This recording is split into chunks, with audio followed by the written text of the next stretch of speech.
Alright guys, Kremp here and I hope you're doing well and enjoying your day so far, and despite much of the talk on the competitive integrity and the etiquette of the players coming into the tournament, that has not stopped people absolutely popping off on social media last night over various dramas going down at the Esports World Cup. Many of the players calling out some other players for using ATS, breaking gentlemen's agreements effectively, and also just not playing for the win at all. Loads of drama happening everywhere as well. Very much interested to your thoughts in the comments below. Hit the like button if you enjoy. Subscribe if you're new as always, I greatly appreciate it. First of all, a big update that happened late yesterday. If you guys have been familiar with this H2M mod, effectively Modern Warfare 2. So COD 4 Remastered came out a long time ago now. They did Modern Warfare 2 Remastered as well, the original Modern Warfare 2 from 2009, but they only did it for the kind of campaign, right? Never did it for multiplayer, so these guys have been working tirelessly now for a long time to bring that to life as well. And the day before that it was about to get released, it then gets shut down by Activision Publishing. This is obviously very unfortunate. I think the reality is this should not be a surprise. I mean, this is what Activision do. They've done other similar things in the past. They'll probably do other similar things in the future if the time comes. But it is just an L for the community. And, you know, obviously Hexens, understandably, was not so happy about the situation. But we've got to talk about some of the drama at the World Cup here. I wanted to just start here real quick. Puckett tweeted this out last night at 6:21 in the morning, Riyadh time. So I really am intrigued as to what happens here, because the Hilton is the hotel where the players and the casters are staying. We're at a different hotel, but still, that's where the players are based and all their scrum setups and everything are. So 2:50 is obviously, it sounds pretty late in the morning, which it is, but it's actually not that uncommon. I mean, the matches finished last night at around about, you know, 1:30. So by the time the matches finish, you get some food, you get back to the hotel.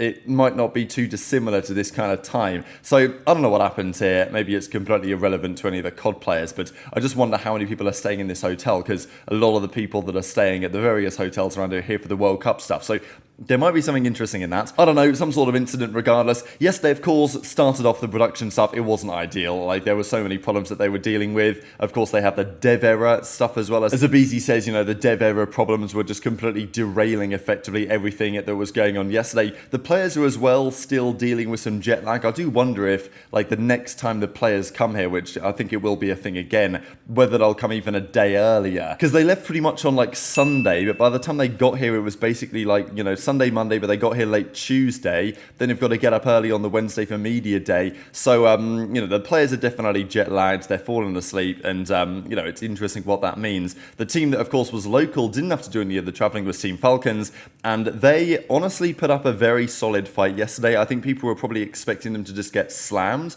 but that's not what happened. They definitely could have won this series. They proved to be reasonably competitive. Falcons against FaZe, I mean, not competitive, but, like, they were at least holding their own on some level. And then they played Law Gaming, the Challengers champions. They won map 2, they won map 3 on the invasion control, and then they lost a narrow Karaji hardpoint and just about got squeaked out on the invasion search as well. So Exnid had a really good series here, right? I talked about him and Khalid potentially being the most exciting players on the roster. And, you know, Exnid, he has a strange style in a way, like the way that he centers and everything. It's quite unique, really. But it does seem to work for him, right? So, yeah, Falcons, they had some good local support. I think it would have been really cool to see them make it to the Friday, but didn't quite happen in the end. But I think they have proven that with a bit more time and practice and better teams to play in their own region, they can, because they were a competitive team here against the Challengers champions. So, you know, that says that they can be a pretty respectable team in that kind of ballpark. So, you know, but not CDL caliber obviously yet.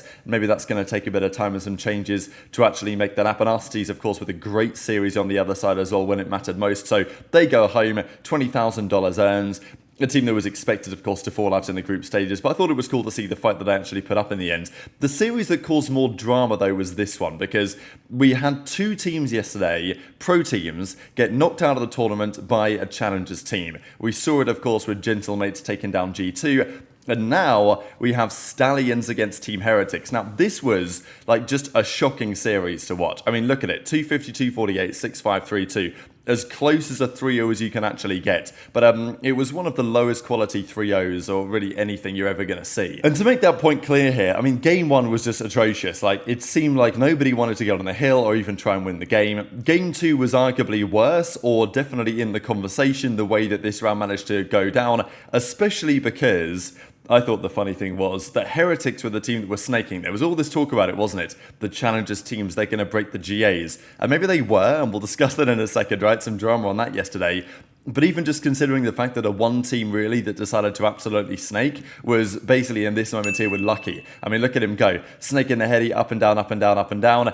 I mean, it's, well, it's not really anything you can debate here. I mean, it looks like snaking as far as I'm concerned, and just about XC gets the defuse as well. That's a 2-0 series advantage. They lose the control as well. I don't even really want to mention the control. I'll just share the clip here of Octane and Zuma being absolutely mind-blown at this play that Drazah decided to make. Long again. They're just snaking him. Pressure, but time is burning away for them. This is such a hard retake. Hello? Lucky just staying alive. You've got to go there, buddy. I mean, what the fuck Hello? are we playing here? Wait, hold on. Oh my god, they won it. Oh my god, they won it. Snaking doesn't matter. Only the Venom Count and Stallions hit They them in both the won their hooves. ones. What? Unbelievable retake. And that's Down to the final 2-0. seconds again. Stallions. It's a 10-point. Oh, It's a oh. one-round search He and said you guys are destroy. very nice people. But it's a Stallions 2-0 lead. You said, I like your gameplay. Stand up and shout. Vamos. Wow, Wow, fair Well, that was a play. really I mean, close that one. was Unlucky awful to from you. the Heretics. Awful. Yeah, that might have been a red card too. He was For the snaking the Heretics, shit they out of must have thought that. they had it in the bag. That Red, no chance. Oh my god, 7's through. ASIM's through. ASIM's through. They have no clue. was that timing? They have no clue. Hop the point, ASIM. Hop the fucking point. Get on the fucking point, ASIM. Get on Yo, the Tom. point. Bring them backwards. So, ASIM, bring Heretics them can't make backwards. the show Get on the today? point. Get on the point. Do we want Get to on make the Gershon point. as a special guest? Get on the point. He said, Get on B. no. He said no. B. He gotta be stuck. He gotta be stuck in the bus, Go right? He gotta to be stuck in the bus, B. right? Go B. We're going Bravo. This B. is my- Get on the point. Gershon to clarify that Get was my idea. on the point. Our teammates are getting the. Get on the point. Spawn killed ASIM, you gotta do something, man. Get on the point. Everybody relax. Somebody's trying to make a kill. ASIM, I swear. He's tweaking. He's tweaking. Yo, surely he realizes that his team hasn't got a kill in a minute, right? He's good. We're on it. It's two. We're good. Help him.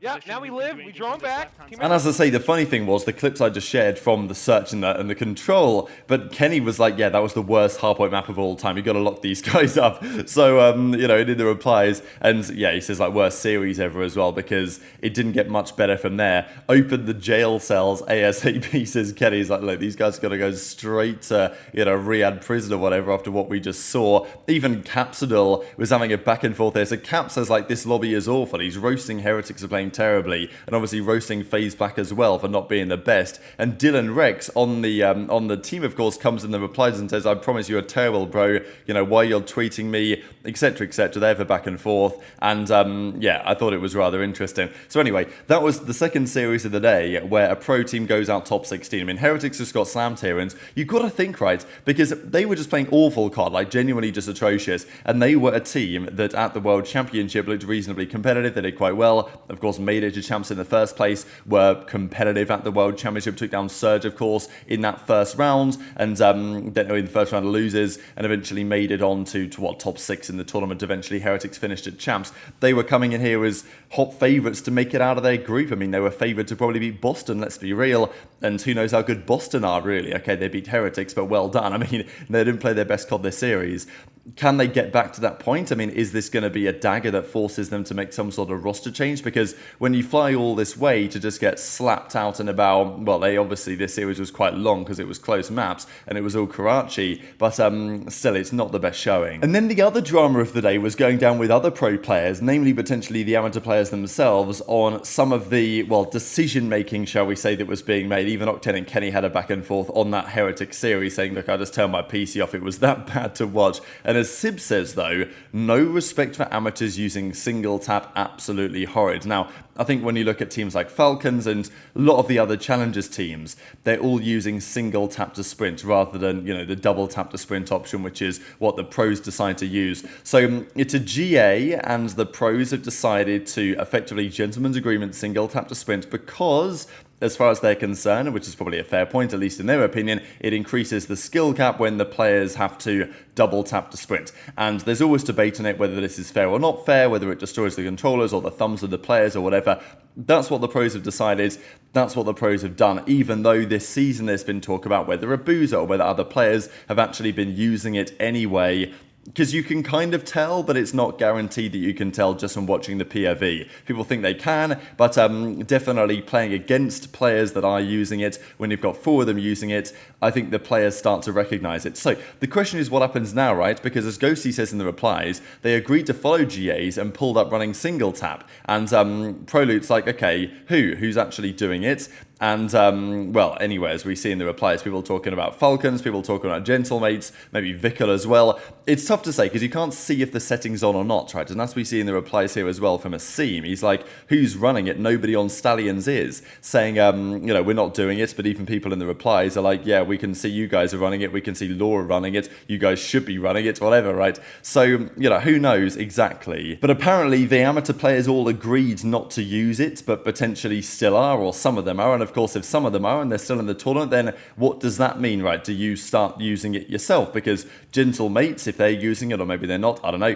they're advancing to the winner's side of their own group, so they're going to play a pro team today, and maybe the other pro team is going to turn single tap on. Are they going to keep it on for the rest of the tourney? Who even knows? There was some pretty funny drama on that Gentlemates team as well. So, of course, Harry was making big plays in the search and destroy to eventually win out the series. And as he says, GG's G2, 1-3-2, we cannot win a hardpoint right now, but wow, that map felt good. And as Scrappy says there, like, look, you guys are terrible at hardpoints. I have a solution, maybe get in the hardpoint, right? Like, that might be a good idea. Kind of roasting these guys for playing for kills. And even Dashy's in the replies. Obviously, not all of these guys even played these teams. They were just watching the games. Dashy's having fun about it. Was going to say the same thing. Those boys going everywhere but the hardpoints. That boy Cobra might be perma playing control. So Cobra's clearly a talented player, but the implication is here from Sib that effectively, and even Dashy says, these cats are playing for a scoreboard screenshot of the series, right? So they're not even playing for the win. That is maybe part of it in the sense that, you know, these guys aren't going to win the tournament, but the better you place, the more prize money you make. The better you place, the more likely you are to get noticed. If you come top 16 and you fry on the scoreboard, is that going to get you noticed more than coming top 8, beating a pro team and actually playing fundamentally good COD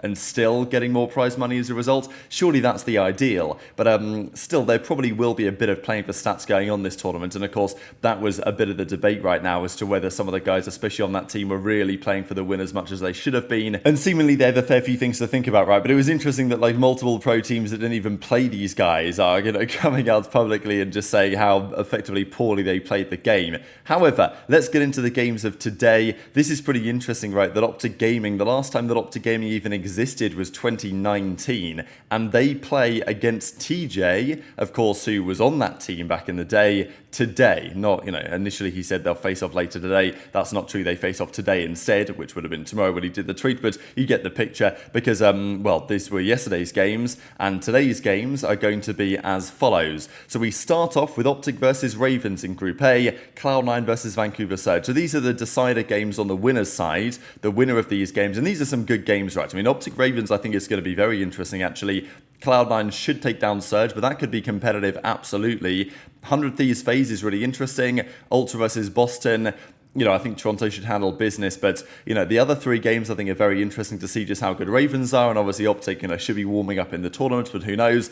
And then it's the decider games. So the teams that won the losers bracket game yesterday, there's then another elimination series to come. So very much intrigued to your thoughts on all this stuff in the comment section below. Just one final thing here. Thought it was interesting to see that Karma is still involved with the OpTic camp. He might not be here in person, but he's constantly saying, okay, what time is it in Riyadh? And saying that he was up at like 4 AM messaging JP the other day about the series they were going to play. Maybe he's going to do the same thing again. So very much intrigued to your thoughts in the comments. Hit the like button if you enjoyed. Subscribe if you're new. Take care, and I'll see you next time.